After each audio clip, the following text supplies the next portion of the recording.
नमस्कार, मैं हूं नीलू। तो जिस तरह से ईरान और अमेरिका के बीच बातचीत चल रही है, अमेरिका चाह रहा है कि बातचीत का कुछ हल हो परमाणु समझौते को लेकर। ईरान भी कुछ ऐसा ही चल रहा है, लेकिन ऐसा होता दिखाई नहीं दे रहा। अब इस बीच एक बड़ी खबर सामने आई है।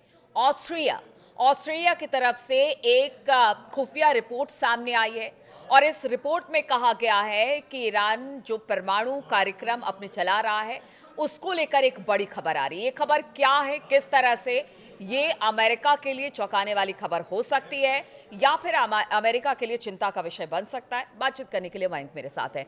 मयंक, ऑस्ट्रिया की तरफ से एक रिपोर्ट आई है, खुफिया रिपोर्ट कहा जा रहा है।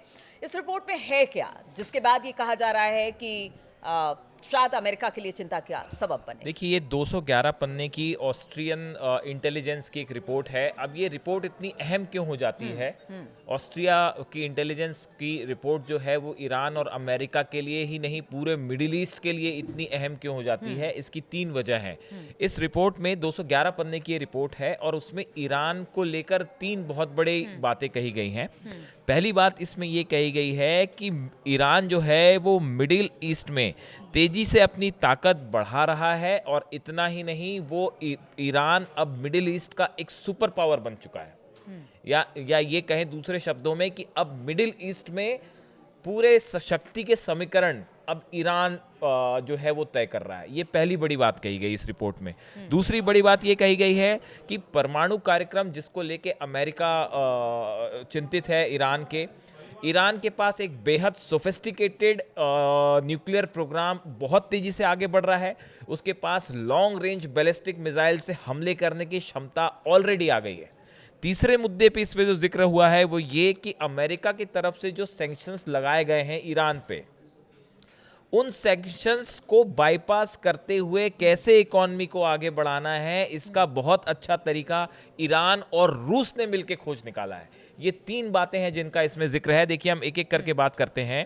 देखिए, पहली बात जो इसमें कही गई है रिपोर्ट में, the Iranian nuclear weapon development programme is well advanced and Iran possesses a growing arsenal of ballistic missiles capable of delivering nuclear warheads over long distances. इसमें ये बड़ी बात है। इसमें ये कहा है कि ईरान के पास ऑलरेडी बेहद एडवांस्ड न्यूक्लियर प्रोग्राम है और लॉन्ग रेंज बैलिस्टिक मिसाइल की शक्ति उसके पास ऑलरेडी आ चुकी है। अब ये लॉन्ग रेंज बैलिस्टिक मिसाइल्स कितनी लंबी है, इसको लेके बहुत जो है एक्सपर्ट्स की अलग अलग राय है, लेकिन ये पहली बात जो है अमेरिका के लिए कान खड़े करने वाली है। दूसरी चीज वो बात कह रहे हैं कि in order to assert and enforce its regional political power ambitions, the Islamic Republic of Iran is striving for comprehensive rearmament with nuclear weapons to make the regime immune to attack and to expand and consolidate its dominance in the Middle East and beyond. इसमें जो दूसरी बात कही गई है वो ये कही गई है कि ईरान ने न सिर्फ मिडिल ईस्ट में बल्कि पूरी दुनिया में अपने प्रभाव को तेजी से बढ़ाने के लिए नीतियों पर बहुत तेजी से काम कर रहा है ईरान। और ना सिर्फ मिडिल ईस्ट में बल्कि आसपास के ही कई देशों में, बल्कि पूरी दुनिया में अब ईरान का जो प्रभाव है वो बहुत ज़्यादा बढ़ रहा है। और उसके लिए जो उसको न्यूक्लियर प्रोग्राम या फिर हथियारों से संबंधित प्रोग्राम्स चलाने हैं वो बहुत तेजी से ईरान आगे बढ़ा रहा है। ये दूसरी बड़ी बात है। तीसरी बात जो इसमें कही गई है, जो कि एक्चुअली बहुत इंपॉर्टेंट बात है, वो ये कही गई है इस इंटेलिजेंस रिपोर्ट में। ये कहा गया कि देखिए, अमेरिका जो है या यूरोपियन कंट्रीज ईरान के ऊपर सैंक्शंस लगाए हुए हैं कि भाई आप अपना न्यूक्लियर प्रोग्राम कंटिन्यू कर रहे हो, यूरेनियम इनरिचमेंट कंटिन्यू कर रहे हो, आपके ऊपर हमने सैंक्शंस लगा दिए।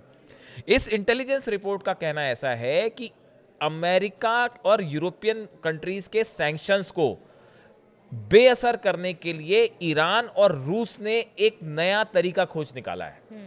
और इन नए रास्तों से और इन नए तरीकों से जो ये सैंक्शंस लगते हैं उनका असर नहीं हो रहा है और ईरान जो है वो रूस को अब फायदा भी पहुंचा रहा है इन सैंक्शंस के बाद भी। आपको तेल एक्सपोर्ट करना हो, आपको जो कोई टेक्नोलॉजीज एक्सपोर्ट करनी हो, आपका अपना सामान जो है वो विदेशों तक भेजना है। हमने जैसे बीच में देखा कि अमेरिका ने कई चाइना की रिफाइनरीज पर बैन लगाया क्योंकि वो ईरान के तेल को रिफाइन करके इंटरनेशनल मार्केट में सप्लाई कर रही थी।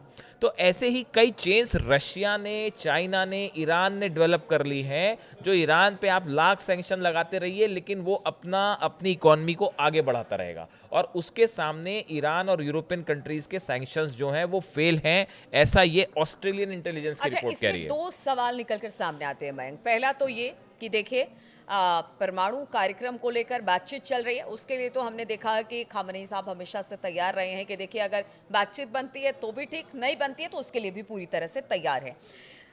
तो इसको लेकर जिस तरह से प्रोग्राम को आगे बढ़ाया जा रहा है और जिस तरह की ये रिपोर्ट सामने आई है, उससे तो हम कह सकते हैं कि वो दो तरीके से ईरान काम कर रहा है। एक तो वो ये भी देख रहा है कि अपनी सुरक्षा कैसे रखी जाए, बिल्कुल। और दूसरी तरफ से ये भी देख रहा है कि अगर यूरोपियन कंट्रीज या अमेरिका उस पर किसी तरह से दबाव डालता है, सैंक्शन डालता है, तो उसका उसका हल कैसे- भी बिल्कुल, उन्होंने बिल्कुल, निकाल एकदम, लिया एकदम, है एकदम। ताकि उनके देश को कोई नुकसान ना पहुंचे। और साथ ही साथ उसने एक ऐसे अपने आसपास दोस्त जो कहते हैं कि बड़े रिलायबल दोस्त उनके हैं, चाहे वो रसिया हो, चीन हो या भारत भी अगर कह लीजिए कि अच्छा खासा उनके साथ व्यापार इस वक्त ईरान का हो रहा है, तो कहीं ना कहीं एक विकल्प भी इनका ढूंढ के रख लिया है बिल्कुल, ईरान ने। देखिए यही आपकी बात को लेके अभी हाल ही में ईरान की तरफ से बयान आया था कि आप लाख सैंक्शन लगाते रहिए, हम भूखे नहीं मरने वाले। तो ईरान ने जो है, ये ठीक कहा आपने, ईरान ने दोनों चीज़ों की तैयारी कर ली है कि अगर किसी तरह का हमला होता है इजराइल की तरफ से या अमेरिका की तरफ से, तो उसको कैसे जवाब देना है, न्यूक्लियर प्रोग्राम को कैसे आगे बढ़ाते हुए अपनी एनर्जी नीड्स को पूरा करना है, उसका तो वो तो एक हथियारों और युद्ध वाली तैयारी तो वो है ही। दूसरी ये जो इकोनॉमिक सैंक्शंस हैं, इसको कैसे बाईपास किया जाए, इसके जाल को कैसे तोड़ते हुए अपनी अर्थव्यवस्था को आगे बढ़ाया जाए, कैसे अपना बिजनेस आगे बढ़ाया जाए।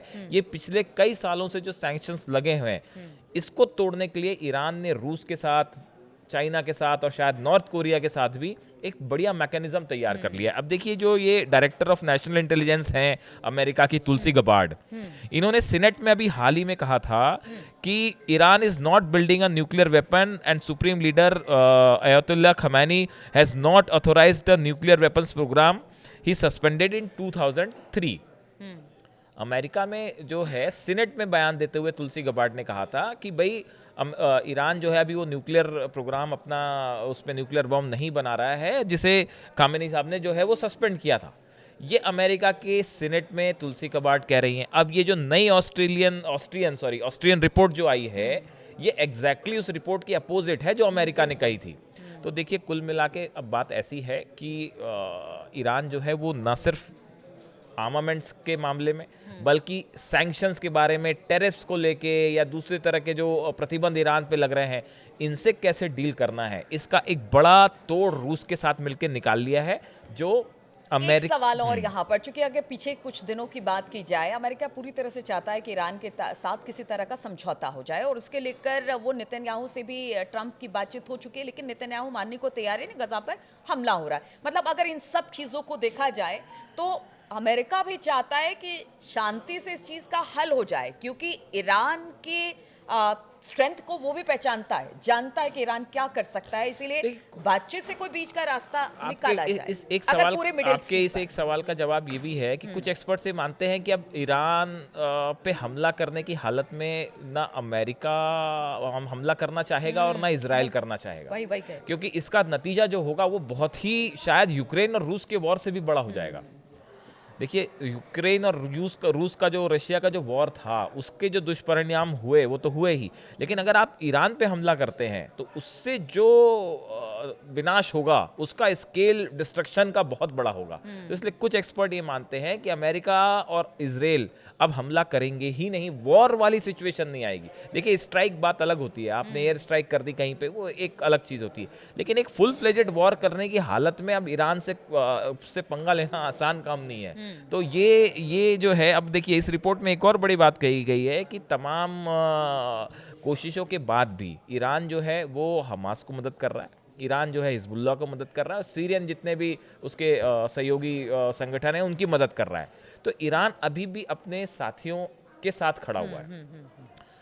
तो अब देखिए, अब अमेरिका ना न्यूक्लियर वेपन प्रोग्राम को रोक पा रहा है, ना सैंक्शंस जो हैं उसके प्रभावी हो पा रहे हैं, और ना ही ये जो जैसे लगातार इजराइल कह रहा है कि ये जो है मदद तो लगातार कर ही रहे हैं। तो अब ईरान को रोकना कैसे रोका जाएगा, ये एक बड़ी टेढ़ी खीर है। बिल्कुल, अमेरिका के लिए बड़ी चुनौती है कि परमाणु समझौते कार्यक्रम को लेकर किस तरह से बात को आगे बढ़ाया जाए। क्या कोई नतीजा ईरान के साथ इस बातचीत को लेकर सामने आएगा? तुलसी गबार्ड की बात की जाए, उन्होंने एक बयान दिया है और अब ऑस्ट्रिया की तरफ से जो इस वक्त एक गुप्त रिपोर्ट सामने आई है, वो बातें भी अब सामने आ रही है। अब इसको लेकर अमेरिका क्या आगे करने वाला है या क्या सोचता है इसको लेकर, लगातार इस खबर पर हमारी नजर बनी रहेगी। आप बने रहिए हमारे साथ।